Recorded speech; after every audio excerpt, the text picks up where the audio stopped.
Sejam muito bem-vindos, meus caros, e no dia de ontem Miguel Morgado e Miguel Prata Roque estiveram em direto na SIC Notícias. O resultado foi mais ou menos o resultado que acontece todas as semanas. Miguel Prata Roque teve que levar uma lição porque estava a tentar branquear a atividade de antigos governos do Partido Socialista, tendo em conta a atual situação deste governo. E, portanto, Miguel Morgado fez questão de fazer aqui um parênteses que eu acho que é importante fazer, porque não é por nós considerarmos, e eu considero, que Luís Montenegro não tem condições para governar, que automaticamente podemos passar um paninho quente nas costas de José Sócrates e de António Costa, e eu acho que Miguel Prata Roque confundiu aqui um bocadinho as duas coisas, e portanto vamos ouvir Miguel Morgado. É preciso também dizer aqui uma coisa. Eu tenho sido muito crítico da conduta de Luís Montenegro e do governo, mas isto não pode servir, como disse Miguel Prata Roque, António Costa tem a bitola muito alta, quer dizer.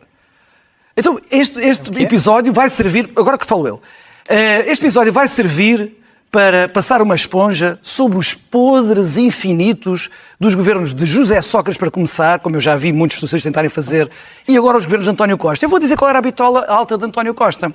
António Costa demitiu-se, nas circunstâncias que nós sabemos, porque achava que aquela suspeita e ele ser um objeto de investigação, por mais vago que se fosse, não era suficiente para ser Primeiro-Ministro. Mas ele foi a correr ser Presidente do Conselho Europeu.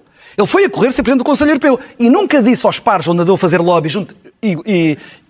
incluindo Viktor Orbán, com que ele fez lobby decisivo.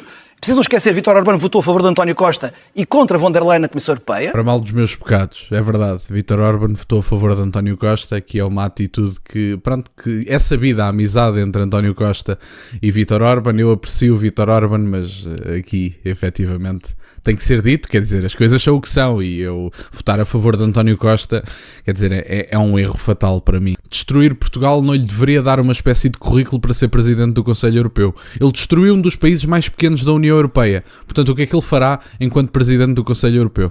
Enfim, vamos ouvir. É preciso não esquecer isto.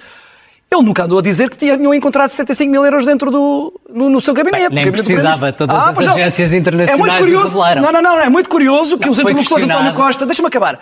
É muito curioso que quando os interlocutores de António Costa sabiam disso, ficavam a pensar, bem, espera lá, então isto não é assim tão inocente como nos disseram a partir de Portugal. Calma lá, as coisas não foram exatamente assim. Depois, António Costa presidiu durante 8 anos a um governo que foi recordista de nepotismo. De um nepotismo sem memória em Portugal.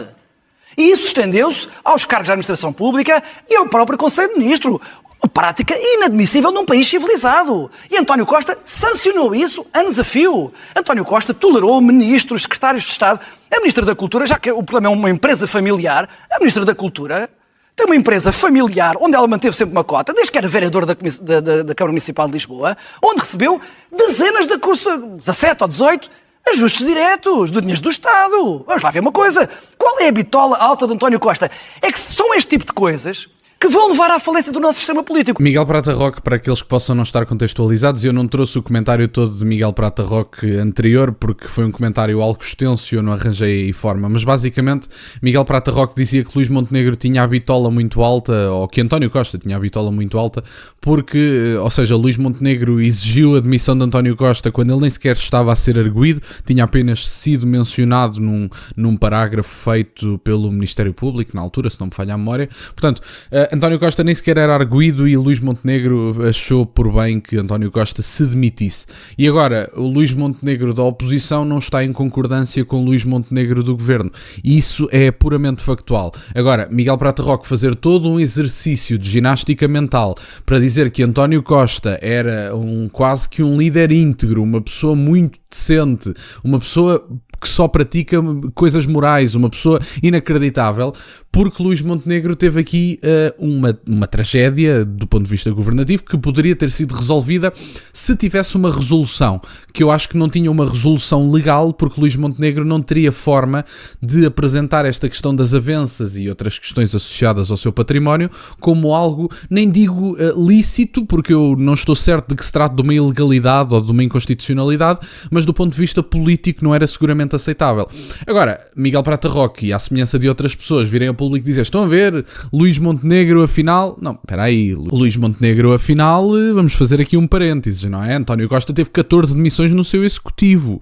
Portanto, não estamos propriamente a falar de um santo. José Sócrates guardava dinheiro no cofre da mãe e aos milhões, portanto é disso que estamos a falar. Tinha casas emprestadas pelos amigos que eram mansões de milhões de euros. ou em Paris, ou em Lisboa, alguma coisa do género. Portanto, nós todos sabemos da lista de melhores amigos do José Sócrates, nós todos sabemos que José Sócrates tinha um amigo que lhe emprestava uma casa, mas era o José Sócrates que decidia a cor do chão. Eu não sei se vocês estão a par disso, mas basicamente José Sócrates, na altura, para aqueles que possam não estar a par da situação, foi a tribunal, basicamente, e diziam, não, esta casa não é minha, é uma casa emprestada por um amigo. Então, mas nós temos chamadas tuas, enquanto tu decides qual é que é a cor do chão da casa do teu amigo. Em que planeta é que um amigo decide a cor do chão da casa do amigo? Não tem muita lógica, não é? Portanto, nós temos aqui todo o tipo de artimanhas. José Sócrates há de ser... Os processos de José Sócrates hão de ser todos arquivados. Agora, também caramba, não é por Luís Montenegro ter tido esta situação que José Sócrates e António Costa passaram a ser pessoas inocentes, não é? Não vamos fazer também esse exercício que eu acho que não é adequado. Vamos ouvir o resto. Porque se nos disserem que, na verdade, os socialistas vão dizer assim, isto agora passa uma esponja sobre os nossos podres que nunca mais acabaram, que foram de António Costa e de José Sócrates, porque as coisas têm uma ligação, sim. Quem ganhou as eleições para se formar governo em 2015, António Costa, foram os aliados de José Sócrates de 2011. Não foi os de António José Seguro, não foi esse PS, foi o PS de José Sócrates. E foi esse PS de José Sócrates que passou uma esponja, ou que tentou passar uma esponja, até ao limite, sobre o que José Sócrates tinha feito. E, portanto, não há comparação nenhuma sobre as coisas. Temos de ser exigentes com os nossos políticos e não optar por este sectarismo horrível que mina as instituições, onde vamos aproveitar uma crise política grave para compensar, para fazer ganhos partidários para crises políticas que foram inomináveis. Eu recordo as pessoas que com o governo de José Sócrates esteve em causa o Estado de Direito em Portugal. Não estamos a falar de coisas pequenas. Gostam tanto de falar de Vítor Orbán. Nós tivemos o nosso Vítor Orbán aqui. E ele foi patrocinado por uma pessoa que chegou ao primeiro-ministro, que foi António Costa. E os seus ministros, Augusto Santos Silva, Vieira da Silva, Pedro Marques, quem eram eles se não os aliados de José Sócrates? Eu aceitarei todas as críticas ao meu partido. Todas as pessoas que me ouvem aqui sabem que eu serei sempre crítico do meu partido, quando o meu partido merece essas críticas. Não tolerarei, nunca, de ninguém, que se aproveite esta crise para passar uma esponja sobre os podres que têm dado cabo do sistema político das instituições em Portugal. Isso eu não aceitarei. Bom, meus caros, e foi basicamente esta intervenção de Miguel Morgado, e eu acho que era digna de ser ouvida, até porque no dia de ontem ele até fez algumas críticas ao Partido Social Democrata, apesar de que estava mais focado no combate político, tendo em conta que estava num debate, e não é muito favorável num debate vocês estarem a expor críticas ao vosso lado político, sendo que Miguel Prata Roque estava a defender o Partido Socialista e basicamente a tentar passar ali uma esponja e uns paninhos quentes naquilo que foram executivos de António Costa e de José Sócrates. Dizia Miguel Morgado, nós tivemos o nosso Vítor Orbán. Não, o Vítor Orbán pelo menos tem agendas adequadas de família e de nação e tudo mais. O António Costa nem isso tem. Portanto, eu sei que, quer dizer, acho que é inegável que há corrupção na Hungria, quer dizer, eu acho que isso é inegável. Agora, eu admiro a defesa que Vítor Orbán faz das agendas da vida, da família, da nação e aliás, apesar de ter resultados modestos, o que é facto é que a natalidade na Hungria está acima da média da União Europeia e, portanto, eu acho que isso é inegável, a natalidade, e ao mesmo tempo não tem uma invasão de imigrantes no próprio país e, portanto, eu acho que essa defesa num país tão pequeno é algo admirável e eu aprecio nesse aspecto, mas eu acho que também é impossível negar a corrupção na Hungria e não sou eu que o vou fazer aqui hoje, não vai ser esse o caso, temos que ser honestos sobre o assunto. Agora, falando sobre esta situação e até para terminar o vídeo, Miguel Morgado esteve bem e eu acho que é relevante que isto seja dito porque há muitas víboras e aliás há muitos comentadores políticos que agora estão a tirar os cascóis do Partido Socialista cheios de pó e vêm a público a baná-los e dizem, estão a ver, nós somos a opção, podemos ser os próximos, quando na verdade nós só chegámos a um governo de Luís Montenegro nas circunstâncias em que chegámos porque António Costa não conseguiu cumprir o seu último mandato até ao fim, porque se demitiu por falta de condições políticas e quer dizer, porque também queria uma reforma de ouro, eu acho que essa é a principal razão, mas efetivamente António Costa demitiu-se a meio do seu mandato. O governo de António Costa caiu a meio do seu mandato e depois queriam pôr Mário Centeno como primeiro-ministro, quer dizer, isso ia ser adorável. Mas basicamente a questão era muito esta, que agora aparecem comentadores do Partido Socialista, e tal, nós agora somos a opção, estão a ver, o PSD não é melhor, agora é a nossa vez, porque como foi assim nos últimos 50 anos. quer dizer, nós chegámos ao governo de Luís Montenegro nas circunstâncias em que chegámos, porque António Costa teve 14 demissões e porque António Costa se demitiu a meio do seu mandato de maioria absoluta. Eu acho que é importante dizer isto para não ficar esquecido, porque a maioria absoluta de António Costa é significativa do ponto de vista de condições políticas. Se este governo sempre teve dificuldade em apresentar-se aos portugueses como um governo de estabilidade porque tinha apenas uma maioria relativa, António Costa não tinha essa dificuldade, tinha uma maioria absoluta, só que teve 14 demissões, teve a sua menção naquele parágrafo, naquele fatídico parágrafo, não é?